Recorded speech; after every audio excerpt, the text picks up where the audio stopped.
Hello everyone. Vegetarian వాళ్ళకు కూడా non veg తిన్నట్టు ఉండే ఈ అరటికాయ మసాలా కర్రీ ఒక్కసారి అయితే ట్రై ఈ చేసి కర్రీ ఎలా చూసారంటే తయారు చేయాలో చూద్దాం రండి. అస్సలు కర్రీకి వదలరు. కావాల్సిన పదార్థాలు 2 పచ్చి అరటికాయలు, టమాటోలు, ఉల్లిపాయలు, పచ్చిమిర్చి, కొత్తిమీర, కరివేపాకు, గరం మసాలా, ఇంకా అల్లం వెల్లుల్లి పేస్ట్. గరం మసాలా కోసం లవంగ, దాల్చిన చెక్క, ఇలాచి ఇంకా సాజీరా తీసుకోవాలి. ఇప్పుడు కూరగాయలని శుభ్రంగా కడిగి సన్నటి ముక్కలుగా ఈ వీడియోలో చూపించినట్లుగా కట్ చేసుకోవాలి. ఇలా ఉల్లిపాయలని పొడవుగా కట్ చేసుకోవాలి. టమాటోల్ని చిన్న చిన్న ముక్కలుగా ఈ వీడియోలో చూపించినట్లుగా కట్ చేసుకోవాలి. అలానే పచ్చిమిర్చిని కూడా పొడవుగా ఈ వీడియోలో చూపించినట్లుగా ఇలా కట్ చేసుకోవాలి. ఇప్పుడు అరటికాయ తీసుకొని మొత్తం చెక్కంతా తీసేసుకోవాలి. మనకి పచ్చి అరటికాయలో వైటమిన్ B6, వైటమిన్ C, ఇంకా మినరల్స్లో పొటాషియం, మెగ్నీషియం, మ్యాంగనీస్ అధికంగా లభిస్తుంది. ఇప్పుడు ఈ అరటికాయని సన్న ముక్కలుగా చక్రాలుగా కట్ చేసుకొని పక్కన పెట్టుకోవాలి. ఇలా ఈ అరటికాయ ముక్కలన్నిటినీ కట్ చేసుకున్న తర్వాత ఒక గిన్నె తీసుకొని అందులోకి అరటికాయ ముక్కలు మొత్తాన్ని వేసేసుకోవాలి.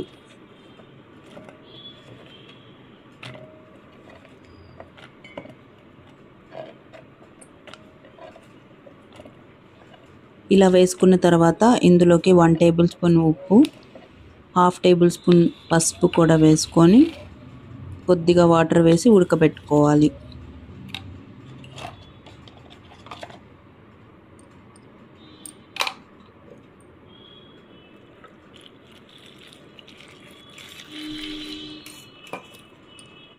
ఇప్పుడు స్టవ్ వెలిగించి అరటికాయ ముక్కలున్న గిన్నెను పెట్టుకొని ఒక 5 నిమిషాల పాటు మూత పెట్టి ఉడకనివ్వాలి. అరటికాయని ముందుగా ఇలా ఉడకబెట్టడం వల్ల ఉప్పు అనేది బాగా పడుతుంది. ఇలా బాయిలింగ్ పద్ధతిలో వద్దనుకుంటే ఆయిల్ వేసి ఫ్రై కూడా చేసుకోవచ్చు. ఇలా 5 నిమిషాల పాటు ఉడికిన తర్వాత స్టవ్ ఆఫ్ చేసి చల్లారనివ్వాలండి.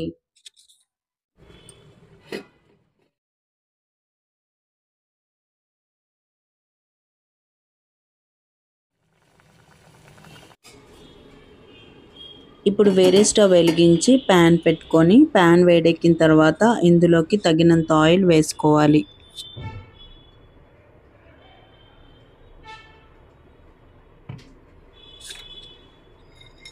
ఆయిల్ బాగా వేడెక్కిన తర్వాత ఇందులోకి సాజీరా, లవంగ, దాల్చిన చెక్క ఇంకా యాలకులు 2 వేసుకొని బాగా వేగిన తర్వాత ఇంకా సన్నగా తరిగిన ఉల్లిపాయను కూడా వేసి బ్రౌన్ కలర్లో వచ్చే వరకు వేయించుకోవాలి.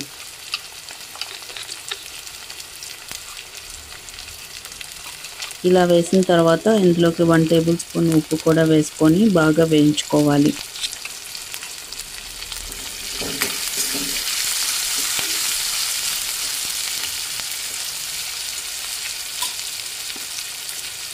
ఉల్లిపాయలు బాగా వేగిన తర్వాత ఇందులోకి కొద్దిగా పసుపు కూడా వేసుకోవాలి.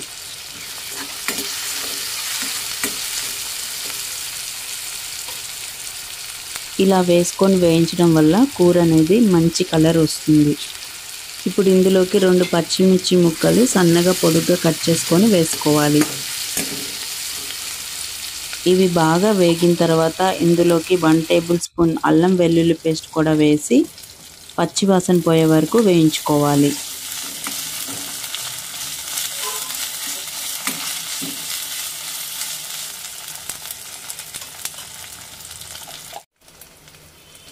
ఇప్పుడు ఇందులోకి ఒక గుప్పెడు జీడిపప్పులు కూడా వేసుకొని బాగా వేయించుకోవాలి.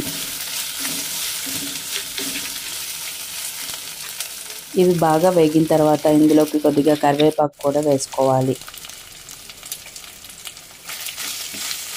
ఇవి వేగిన తర్వాత ఇందులోకి సన్నగా తరిగిన టమాటోలు కూడా వేసి బాగా మగ్గనివ్వాలి.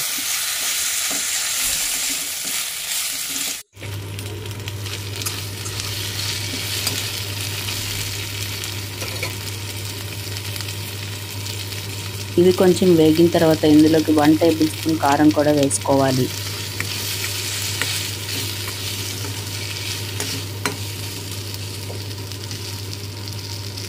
ఇప్పుడు ఒకసారి మూత పెట్టుకుంటే టమాటోలు బాగా మగ్గిపోతాయి.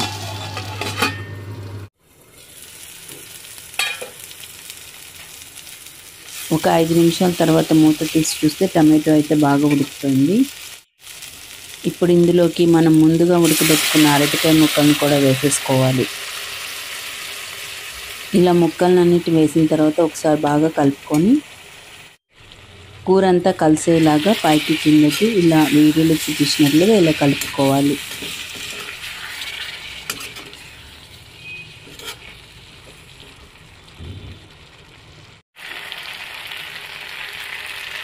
ఇలా కలుపుకున్న తర్వాత ఇందులోకి ఒక చిన్న గ్లాస్ నీళ్లు పోసుకొని మూత పెట్టి 2 నిమిషాల పాటు ఉడకనివ్వాలి.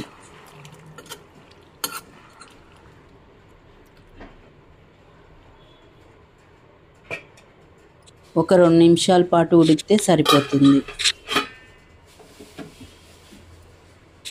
ఒక 2 నిమిషాల తర్వాత మూత తీసి చూస్తే అరటికాయ మసాలా కూర అయితే రెడీ అయిపోతుంది.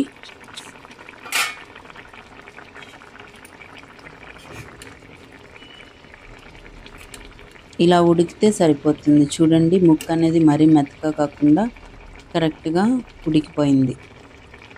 ఇప్పుడు కూర అయితే రెడీ అయిపోయింది. ఇందులోకి 1 టేబుల్ స్పూన్ గరం మసాలా, ఇంకా కొద్దిగా ధనియాల పొడి కూడా వేసి కొత్తిమీరతో గార్నిష్ చేసుకుంటే మన అరటికాయ మసాలా కూర అయితే రెడీ అయిపోతుంది.